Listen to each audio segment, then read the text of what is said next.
Hello, I'm Mike Gordon, and for our 11th game of Christmas, I have decided to finally cover a Capcom game for the Sega Genesis, Street Fighter 2 Special Champion Edition.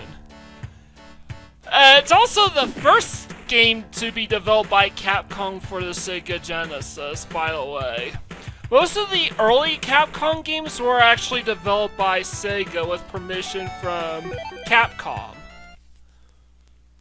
So right here, I'm just gonna change the difficulty setting to hard mode. And the main objective for a perfect playthrough of this game is to play through all 12 playable characters in the game. So that's what I'm gonna do.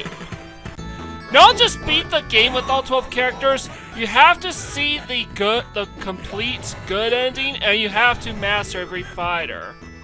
Which is why I'm playing this game on the highest difficulty setting. So this first opponent is probably where I have had the most amount of learning to be had with trying to figure out how to play the game. And to be fair, I'm literally just trying to play the game honestly with Ryu. Which is why I only slightly boosted the speed in hyper mode.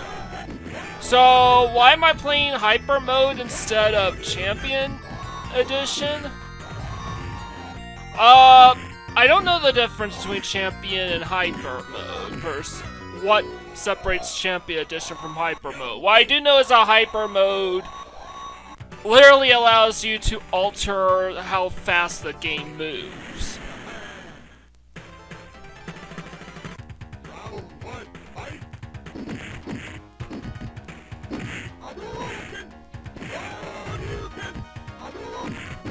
So yeah, I'm just trying to complete all... I'm just gonna try to beat the game with all 12 characters. What I do know is that, from what I gather, the Champion Edition is the first version of Street Fighter 2 to actually make the boss characters playable. That's all I know. Maybe someday I'll cover all the Street Fighter 2 versions of Street Fighter 2 so I could better educate you guys. But I'm playing hyper mode simply because it's a little faster. Side note, the text in between rounds is very much just a bunch of generic lines of dialogue, so it's not really worth reading. The only stuff that's worth reading is the stuff that comes into play after you beat the game with a particular character.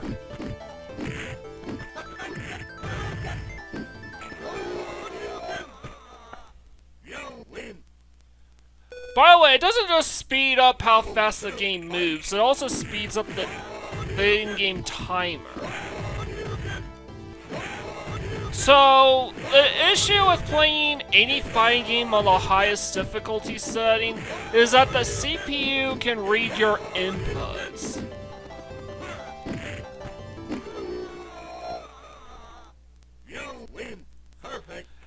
So what you have to do is you gotta catch the CPU in a looping pattern.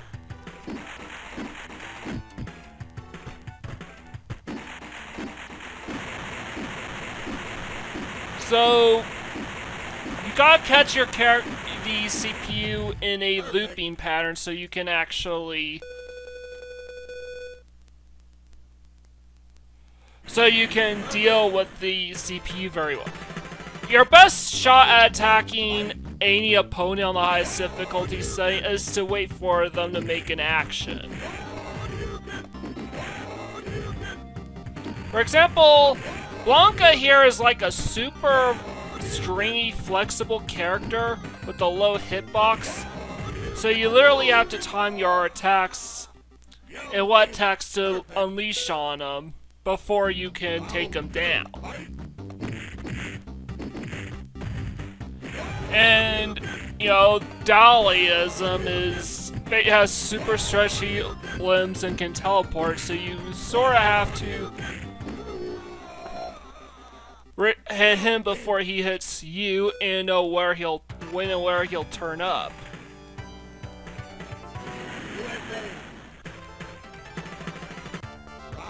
And this guy is a highly reactionary character.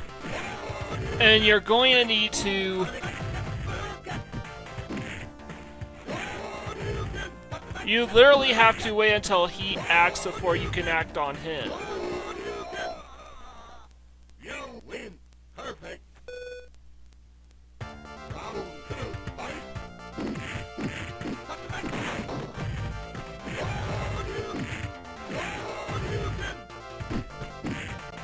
And sometimes you have to buffer a response from the CPU, even if it means that you end up drawing out a defensive maneuver.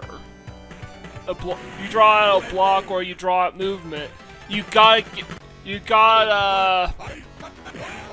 CPU can be pretty stubborn and stingy at literally blocking or avoiding every one of your attacks, so you gotta chain them to a predictable response.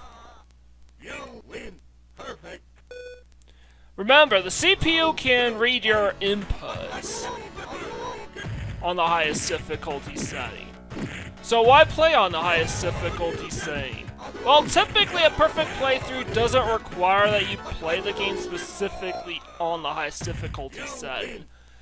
But playing on the highest difficulty setting does two things. Number one, it allows you to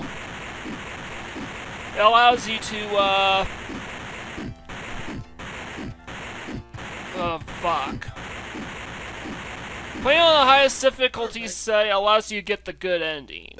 Play on a too easy setting, the game will just tell you to try again. But on the highest difficulty setting, the game will acknowledge that you have mastered a particular character. Which is kind of funny because a lot of these characters that I end up beating the game with are all characters that I basically just do the same couple actions over and over again. Some of the inputs are really difficult to pull off.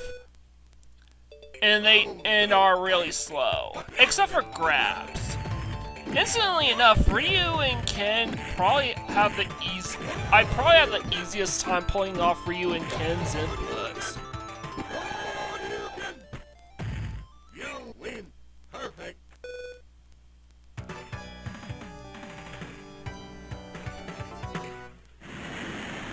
Alright. So, in the OG Street Fighter 2, there were only 8 playable fighters. And they're the first 8 fighters that you go up against, like Zangief.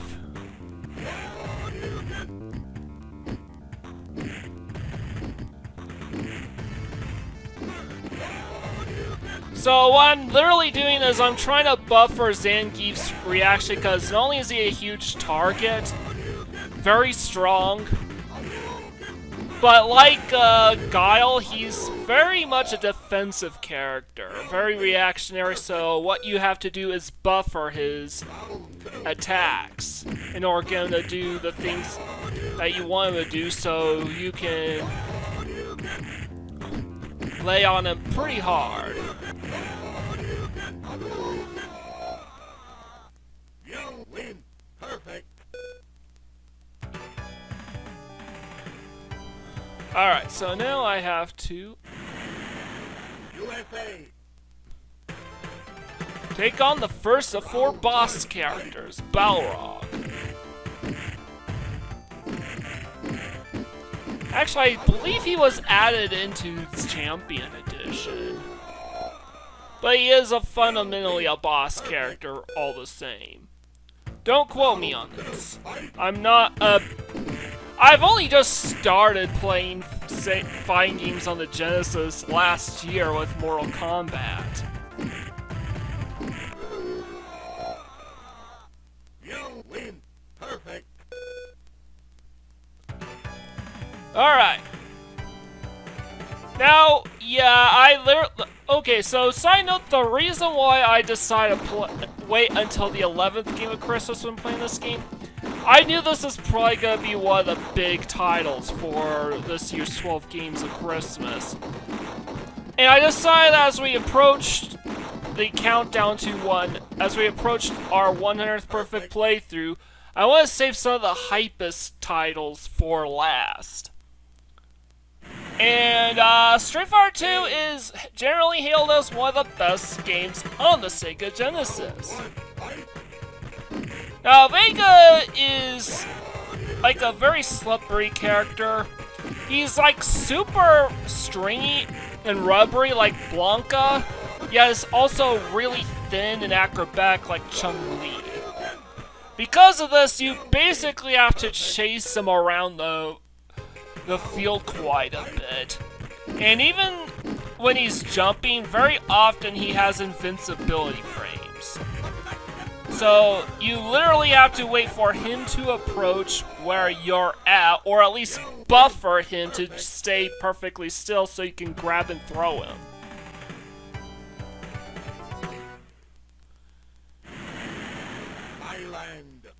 And the penultimate boss is Sagat. And generally what you want to do is you want to wait until he comes to you, or performs his projectile before attacking.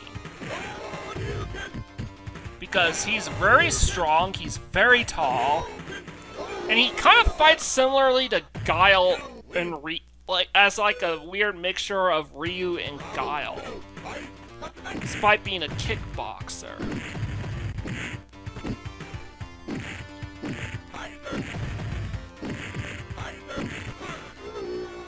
So yeah, I literally catch him in a loop, so I was able to take care of him rather easily in the second round.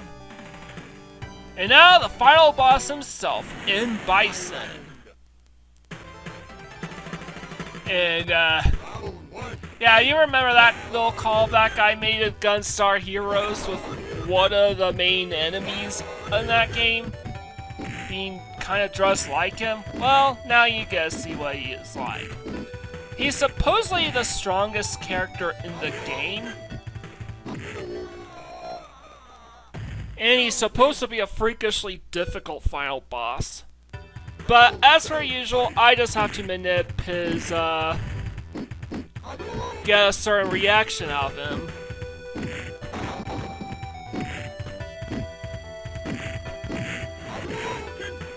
So I can properly counter him, and just like that, we have beaten the game with Ryu.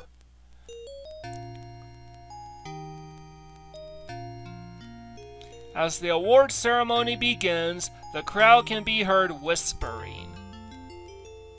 Where is the champion? Where is Ryu?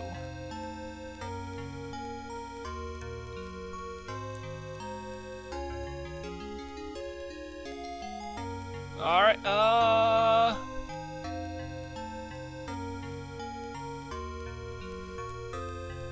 Alright, we just see this still frame repeating over and over.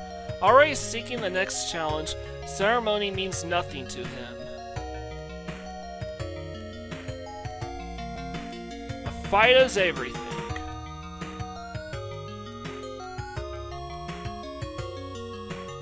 And I just put my name down as all throughout. And I'm actually gonna skip almost all of the end credits until the very end of the episode, of the playthrough. I've mastered Ryu, so that's 1 down, 11 more to go. Top of the leaderboards here. Unfortunately, it took 14 minutes to beat this, so I'm like, screw it. I'll have a hard time, but I'm gonna play this game on the maximum speed. And I'm playing as Ryu's Echo Fighter, Ken. The term Echo Fighter was actually coined relatively recently in Super Smash Bros. Ultimate. But Ken has largely been retroactively been credited as the first ever Echo Fighter in a fighting game. Though this is primarily in the OG Street Fighter, which only had Ryu and Ken as playable fighters, and my hyper-aggression defeats Blanca.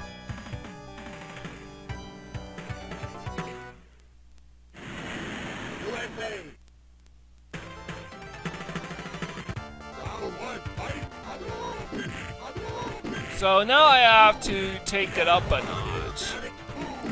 I'm able to conjure up quite the combos in order to quickly beat these guys on the highest difficulty setting.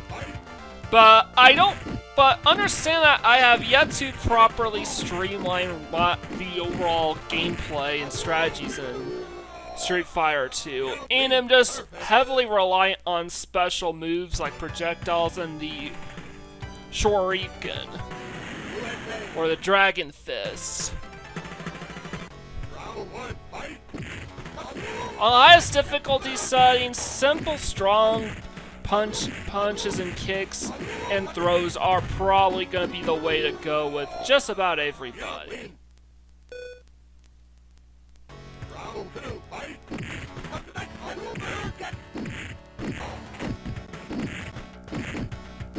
And man, this took... Once I started speeding up the fights to the maximum speed, this is probably when I realized, oh shit, this is gonna take a really, really long time. So let me explain the strategy with the car. I keep kicking on the left side where I started until the left side starts breaking. Then I move to the right side to finish the job. Because where the hitbox for your attacks land is where you'll end up damaging the car. You have to damage that specific area in order to completely destroy it. You win. Perfect.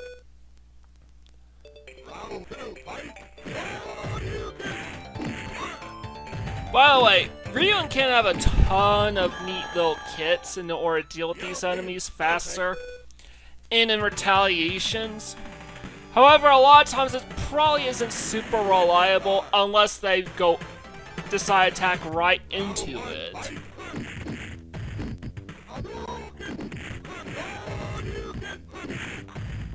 However,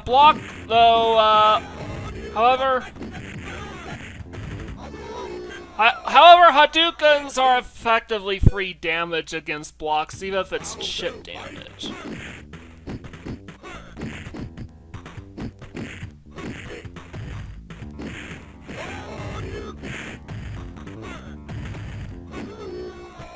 Alright. Zangief, just because you're a bad guy doesn't mean you're a bad guy. Zangief's not I know he's part of the Soviet Union. Street Fighter 2 came out in '91, which was when the Soviet Union collapsed. However, the Special Champion Edition came out in '93 on the Genesis.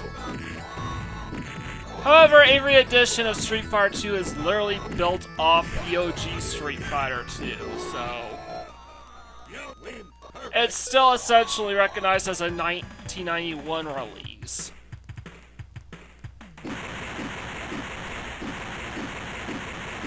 Now, general rule of thumb is the kicks are generally gonna be the most reliable method of attacks during these bonus rounds. And in addition to mastering each character by beating the game on the highest difficulty setting with each and every character, I also want to achieve perfect scores in all the bonus rounds.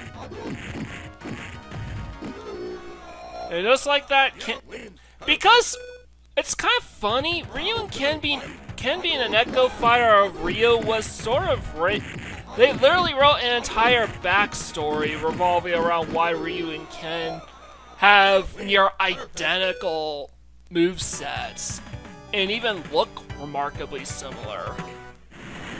Basically, Ken taught under the same teacher as Ryu for a time in feudal Japan. Well, not feudal Japan, in Japan. Before ultimately going his own way. It's also the reason why, as the series progressed, Ken started to differentiate himself a bit from Ryu with each and every entry in the series. It's also why Ken has his own unique spot in the Smash Ultimate tier list, because those differ from Ryu. as those differences are substantial enough to basically treat them as different characters. Ken is basically an Echo Fighter based solely off of Legacy alone. So, as obviously the first couple characters are going to be the characters I struggle with the most, but as my playthrough progresses and I become much more accustomed to what each character is capable of doing, I'm able to predict exactly what to do in any given circumstances. Such as Balrog loves to charge into you, so I take advantage of that so I could loop the guy. But Vega loves to make it so you have to chase him. So here, my strategy with Vega is to just keep him locked in a corner, so you don't have to chase him around all the time, and you can literally attack into him.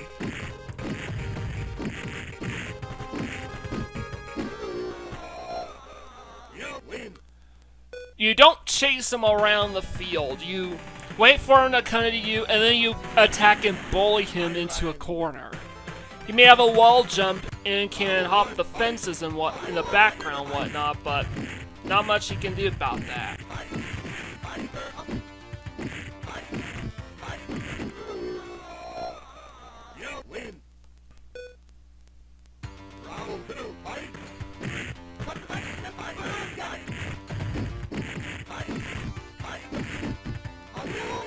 And yes, I literally attack into blocks in order to buffer Sagat's next action, so I could dispatch of him really quickly. But I already said that.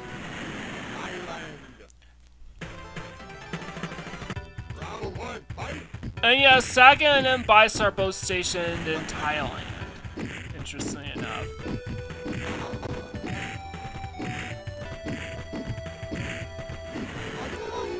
And that Hakuduka allowed me to win by the skin of my teeth.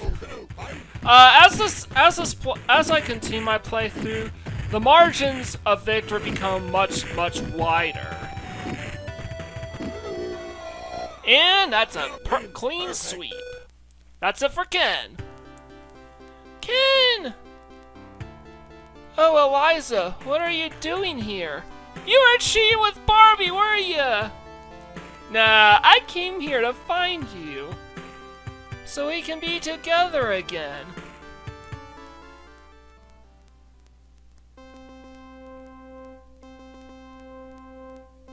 And I now pronounce you Ken and Barbie. You may kiss the Barbie.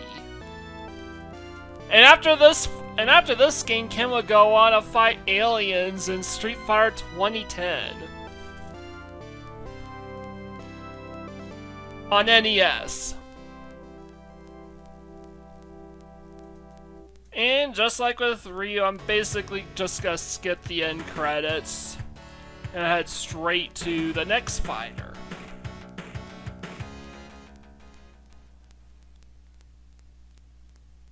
And you have mastered Ken and ranked second on the leaderboards. Cool.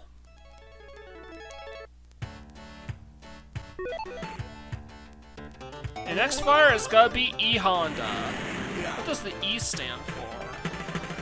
Ichiro Honda?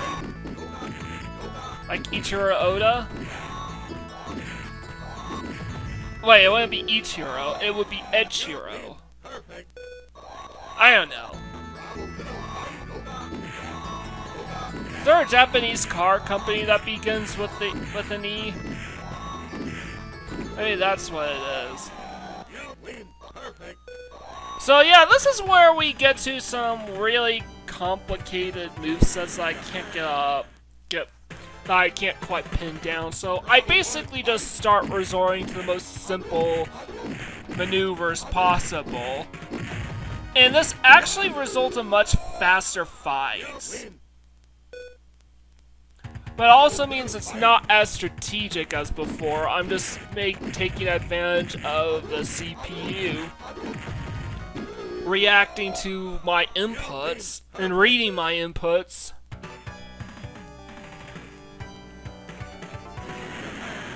Because even if I were to land those special moves quite actively, a lot of times those special moves have a lot of startup and end lag. Meaning I'm the one who is liable to fall prey to the CPU's ongoing assault.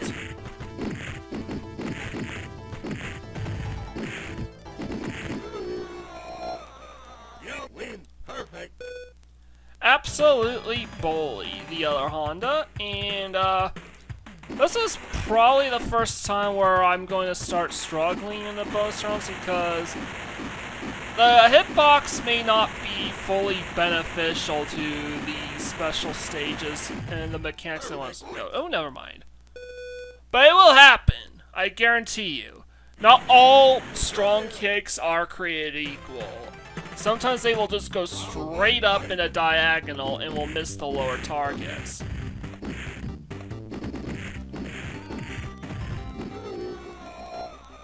You win. Round 2, fight.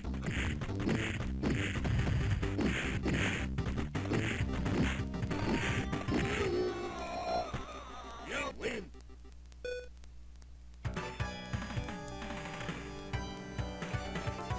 Alright, let's go. USA, we're taking on Guile, played by Jean-Claude Van Damme in the movie. Apparently the movie actually decided that Guile was the main character, as opposed to Ryu. Which honestly isn't that bad an assortment. Generally it's very easy to predict which fighting game character or characters are the main leads. Like in Street Fighter, it's Ryu and Ken who are the main characters. They are playable in every Street Fighter game and are the only characters to have that distinction.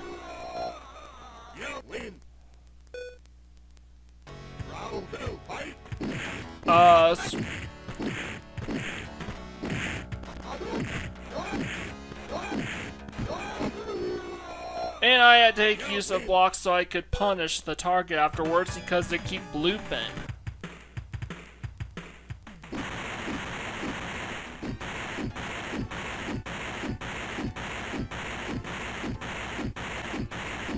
So far we haven't had any complications with the bonus rounds yet.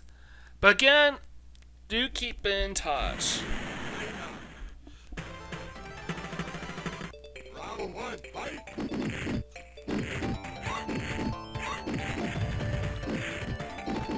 Alright.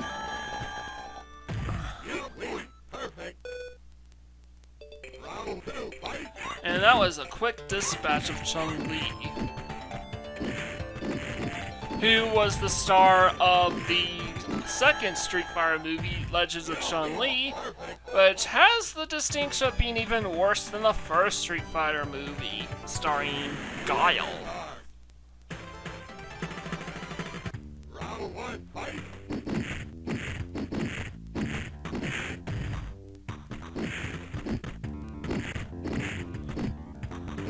Alright. And yeah, we are just punishing the CPU for approaching us. We punish them for trying to land an attack on us.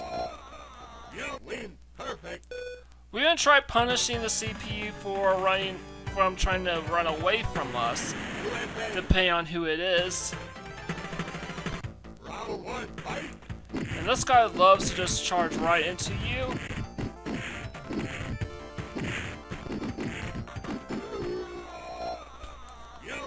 Which makes them very prone to being punished.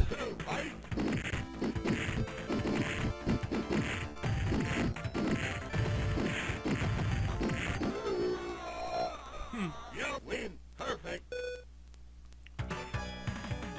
that's like that. We are gonna let's destroy some barrels. The most annoying thing about the barrel thing is that sometimes a barrel will, for no particular reason, require 2 hits to knock it out.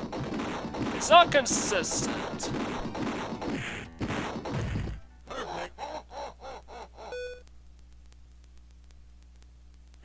Well, at least we got them all.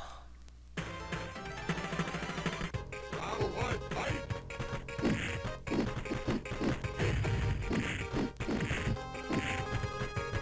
Yeah, ideally, we don't want to chase Vega across the field, but we do want to, at the very least, push him for getting close to us, and then corner him.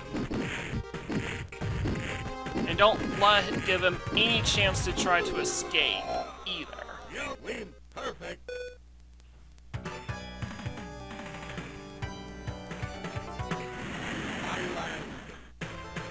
By the way, something worth knowing too is that jumping against Saga can be pretty dangerous unless you catch him in the middle of an attack. That is where he is much more vulnerable to aerial attacks. Because just about every character in Street Fighter 2 has anti-aerial attacks. You win!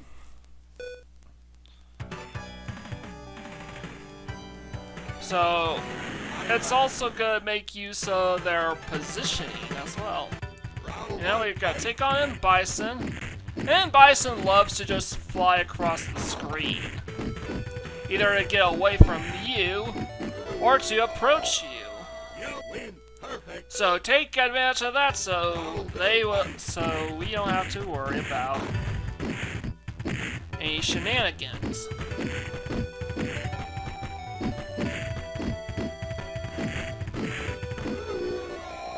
Alright, another character mastered. So my students, now you see what rewards may be reaped if the mind and body are in perfect harmony.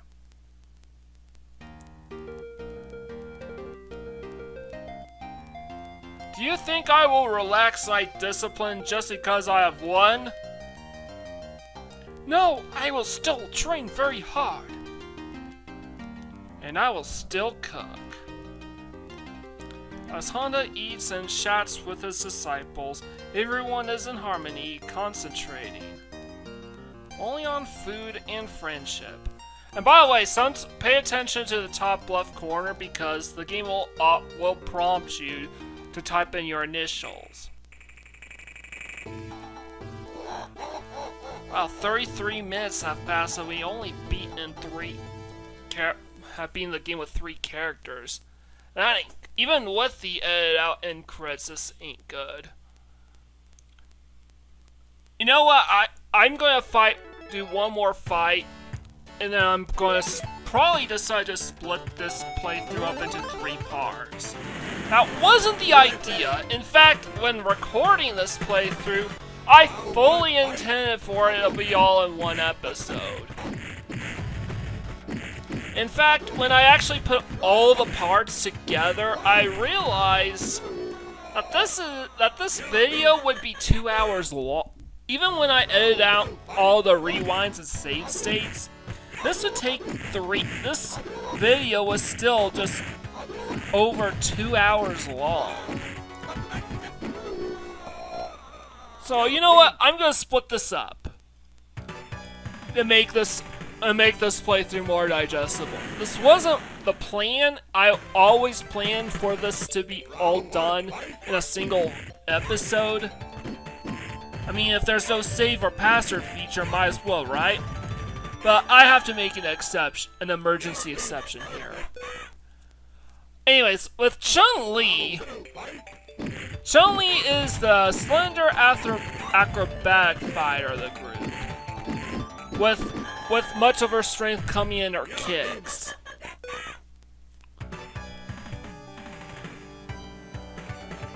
Right, as opposed to her punches. So, understand that much of my fighting style will revolve around jumping and kicking the opponent, or ducking down and kicking. And creating space for myself with the projectiles. And by the way, most projectiles are generally speaking, very easy to perform, as they're near universal in execution.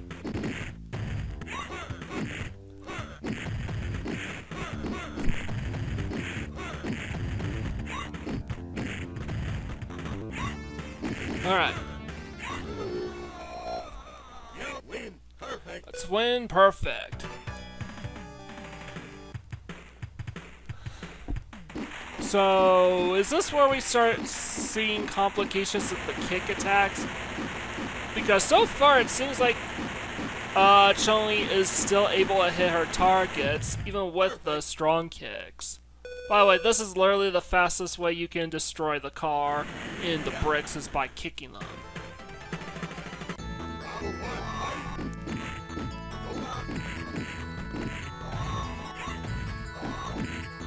Another strategy with Dalzim is to literally corner him and force him to respond. But do beware that he can teleport, but you can still anticipate where he's gonna go, even in spite of this.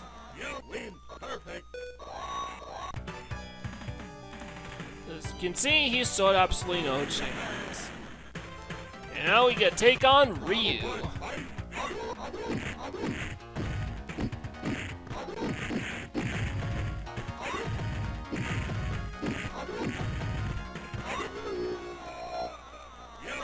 And here I basically decided to jump an aura buff for Ryu straight up, an aura buff for Ryu's next response.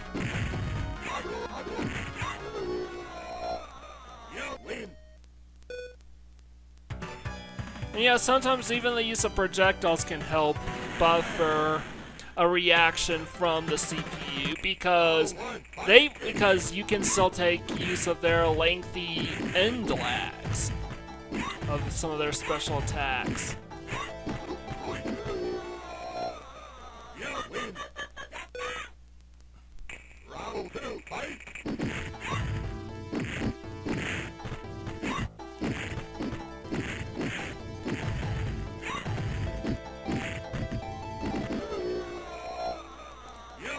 Alright, so far so good. I don't really have a whole lot to say.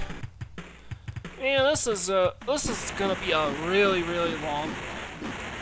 I do think if I were to replay this game with all the knowledge that I've accumulated and skills I accumulated, this would probably fall within an hour and a half. I could probably get this down to an hour and a half. Even then, I would be tempted to call a playthrough that's 90 minutes long to be a little bit on the long side for a onesie. It's one of the reasons why I've yet to cover Dynamite Heady on my channel. It's the length issue, and the fact that there's no save or continue option.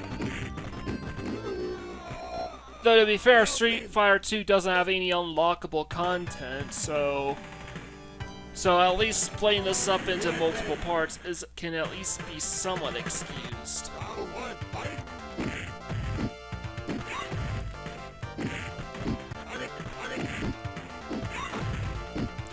Alright.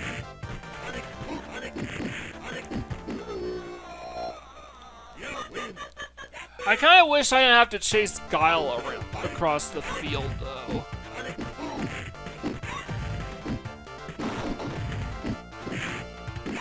I really hate when the time is sub 60. But I have to make do with what I can.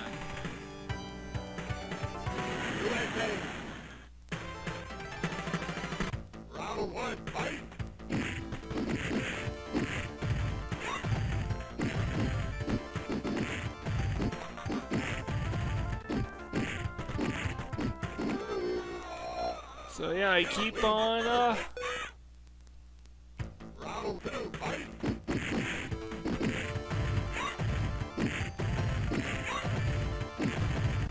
I'm absolutely bowling Balrog. I think once you figure out... Yeah, that's kind of the neat thing with boss fighters, is that it becomes increasingly easy to figure out the more you fight them, because they all have critical weaknesses that you can exploit once you understand the game's overall programming, as well as what each character is capable of doing. It honestly makes this kind of a fun, tactical battle of attrition. It's no wonder Street Fighter 2 has such a legacy as one of the greatest games of all time. Even today, with much better fighting games having come out since. Oh, come on! Fuck. It's fucking spam that terrain, is what it is. I ain't answering it. It's so fucking annoying. It's the same time of day every single day. Every single time. And it never stops.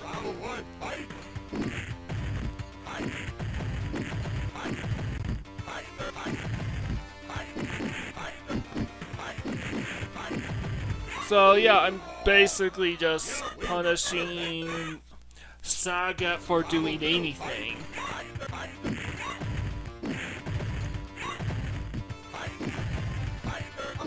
And understand just how powerful throws are. Blocks can't stop them from You can't stop them from by blocking, and they deal a ton of damage. Like 20-25% of an opponent's health bar can be chipped away by the throws.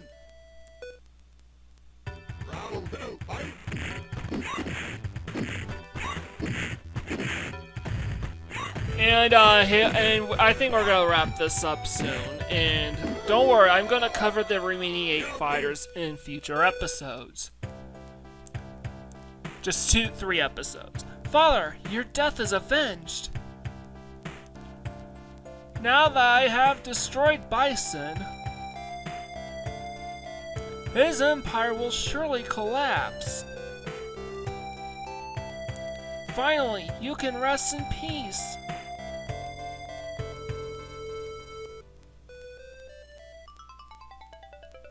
And I'm gonna have to type my initials. And I can get back to being a young single girl. And I got to split this up. I could make crack jokes about that. That's kind of funny.